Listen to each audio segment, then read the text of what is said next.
This podcast is for anyone who has ever felt stuck, whether it's a major life transition, a dark night of the soul, or just staying small out of fear.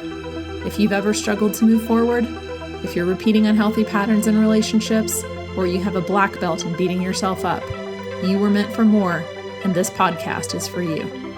We'll get real, we'll get vulnerable, we'll probably cuss a little bit, and we'll get to the root of it all, your self-worth. With every step, you'll find the courage to rise.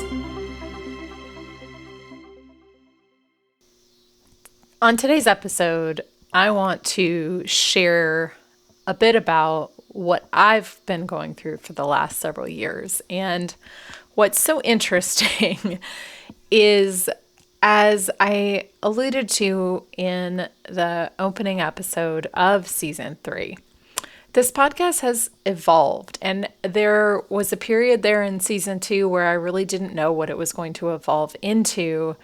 And I remember after I sort of rounded out season 2, my partner and I, we like to take walks in the evening with the dog, which if you have a dog, you know they're not so much walks as they are, I'm going to sniff all the things. But by the way, that's really good for your dog, so you should let them do it. But anyway, and I was sharing with him that I was feeling a bit confused about what direction I was going to take the podcast in, and I didn't know where I was in my process, and I was just sharing with him just kind of the messy middle where I was. And he's a man of few words, but always the right ones. It's like just a few words, but always the mic drop.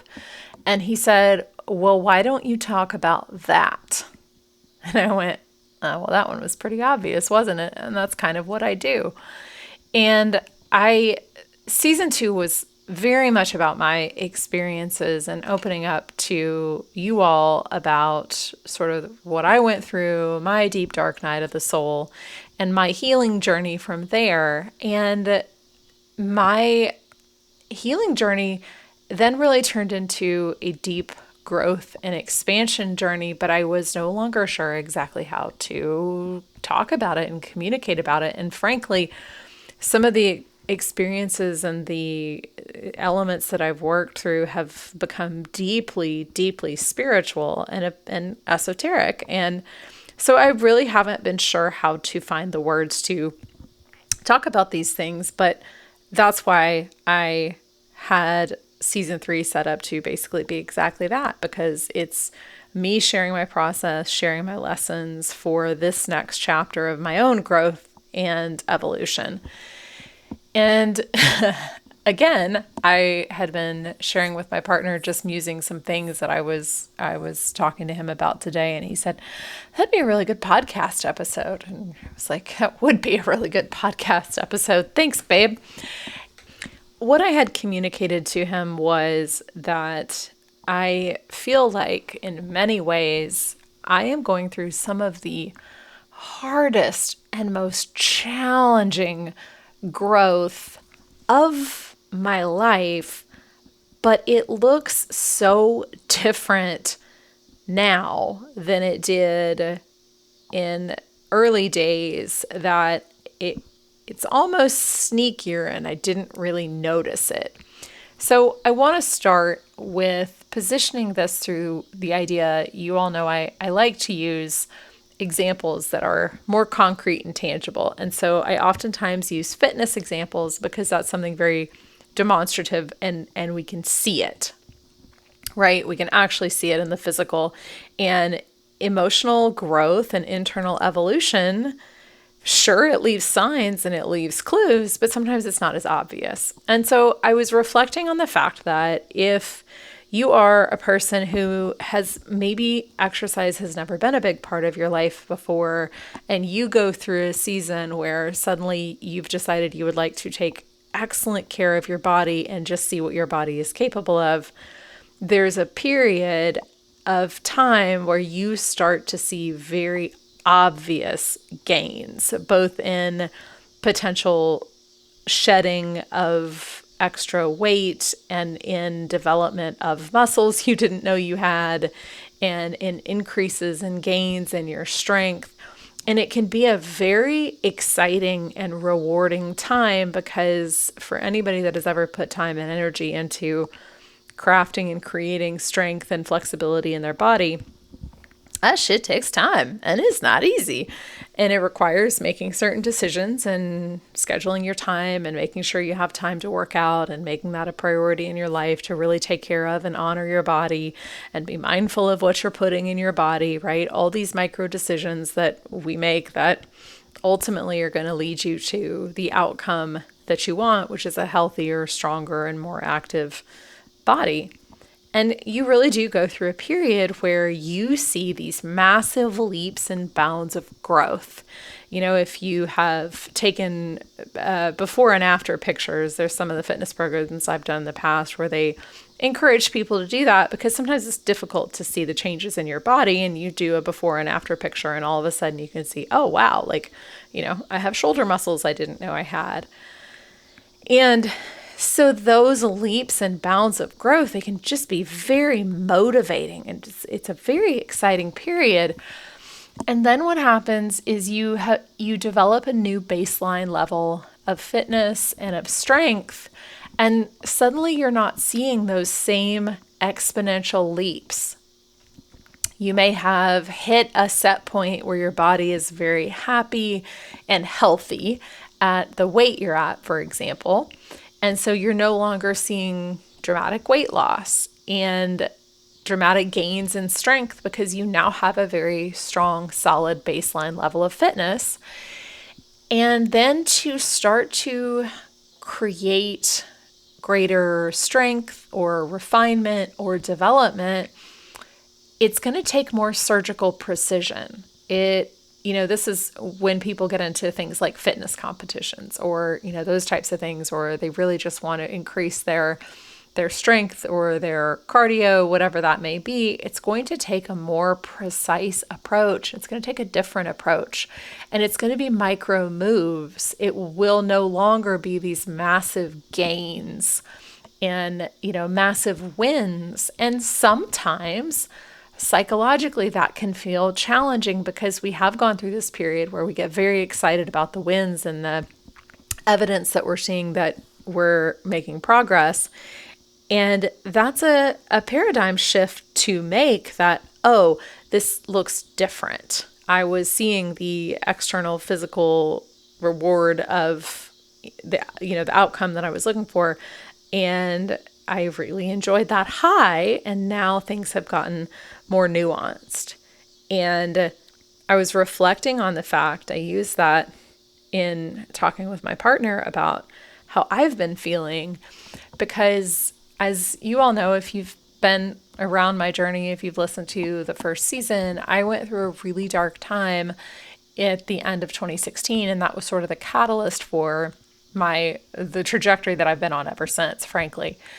And through that period, and even before, because I experienced it when I went through my first divorce, and I would go through these sort of massive growth, I'm going to call them growth spurts, in my own personal evolution and in healing. And sometimes you uncover a big aha moment, like, oh, I have struggled with self-worth my whole life, and this is why I show up this way in relationships. And it's this major, like, earth-shaking, ground-shattering realization that then you're unpacking, and you have these big aha moments and these big leaps and bounds and growth.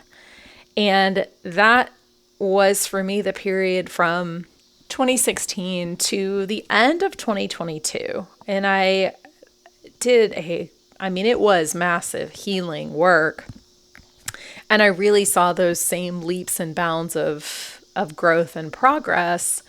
And then from 2022 on until today, my journey looked different, because what I was growing and evolving through took on a new level, a deeper level of, I'm going to just say, profound spiritual work.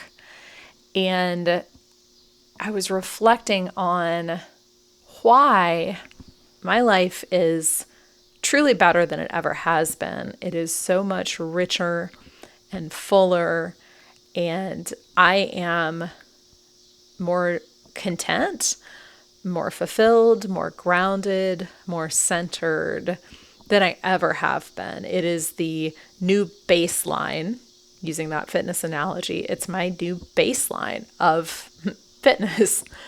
And so it really caught me off guard when I had the thought that at the same time, it feels like what I've been walking through for this last year, especially, has truly been the absolute hardest season of my life. And I have really been reflecting on that because it seems like there's some cognitive dissonance there. And so I was sitting with that, and I was sitting with the fact that many times we will discount and dismiss ourselves.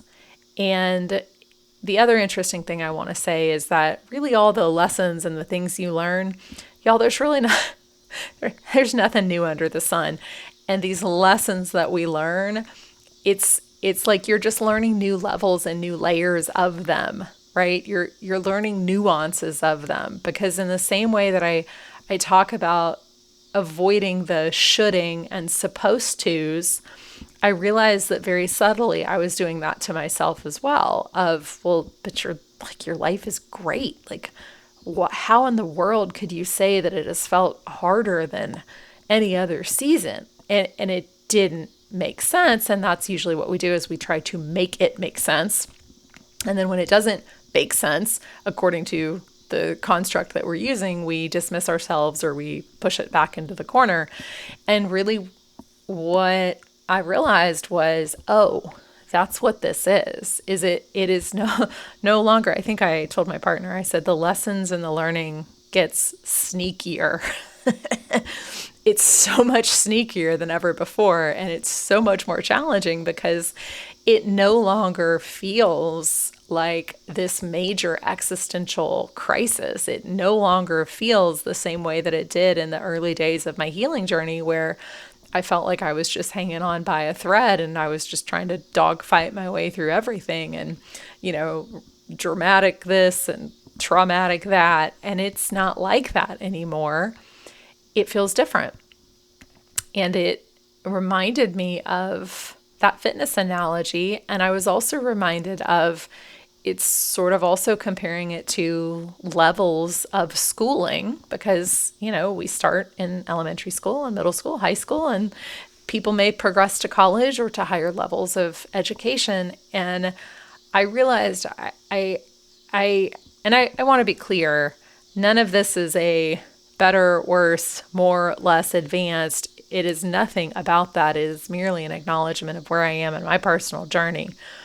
And it feels very much like I'm doing some deep PhD level thesis work, and that a lot of the work that I did early on was high school level, and I thought that was the hardest it was going to be, or even like college level. I thought it was the hardest it was going to be.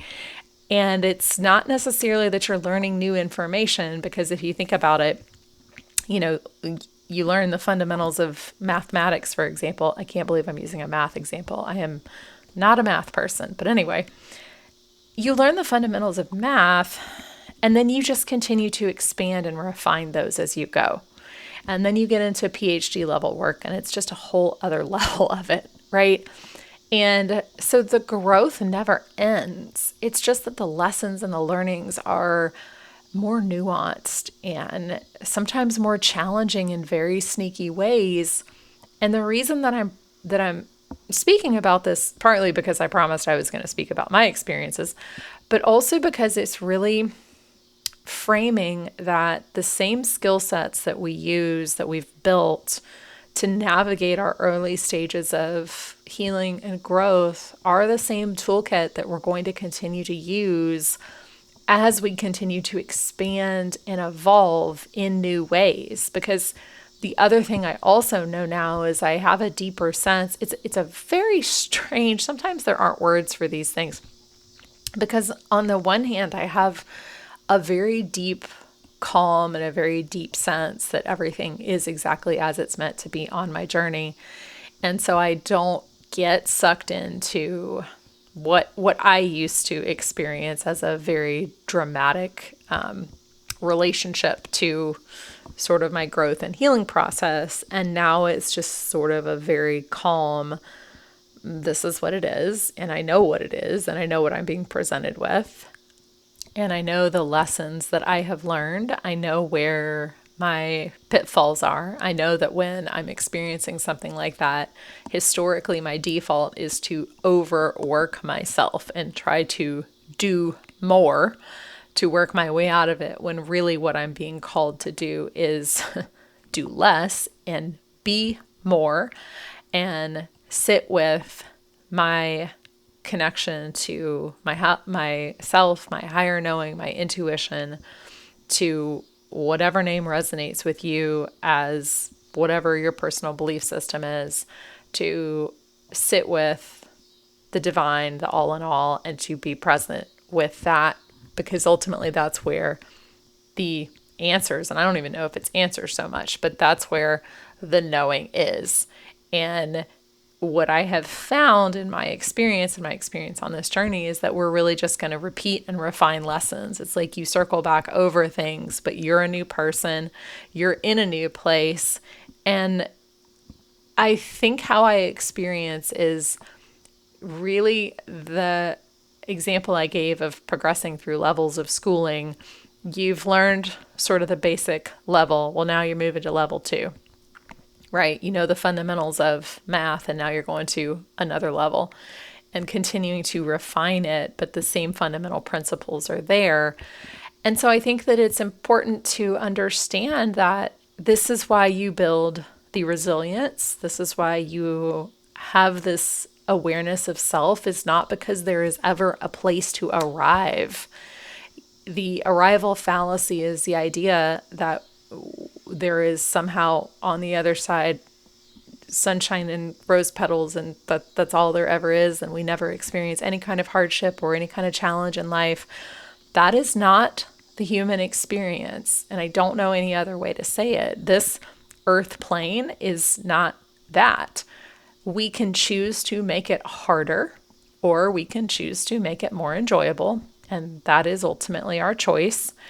And it's not necessarily an easy one, so there's no bypassing happening there, but it is an acknowledgement of what's true, is ultimately we have the power to choose that process.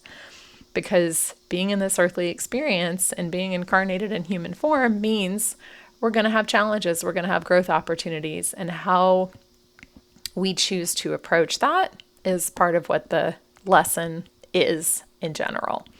And so the more that you develop and cultivate your toolkit, I'm going to call it a toolkit because I think it is, and your awareness and understanding of yourself and your patterns. As I said, I know myself really well at this point, and it's not to say I don't still have blind spots. We all do, and sometimes I hold up to the mirror to myself and I go, oh shit, there it is again.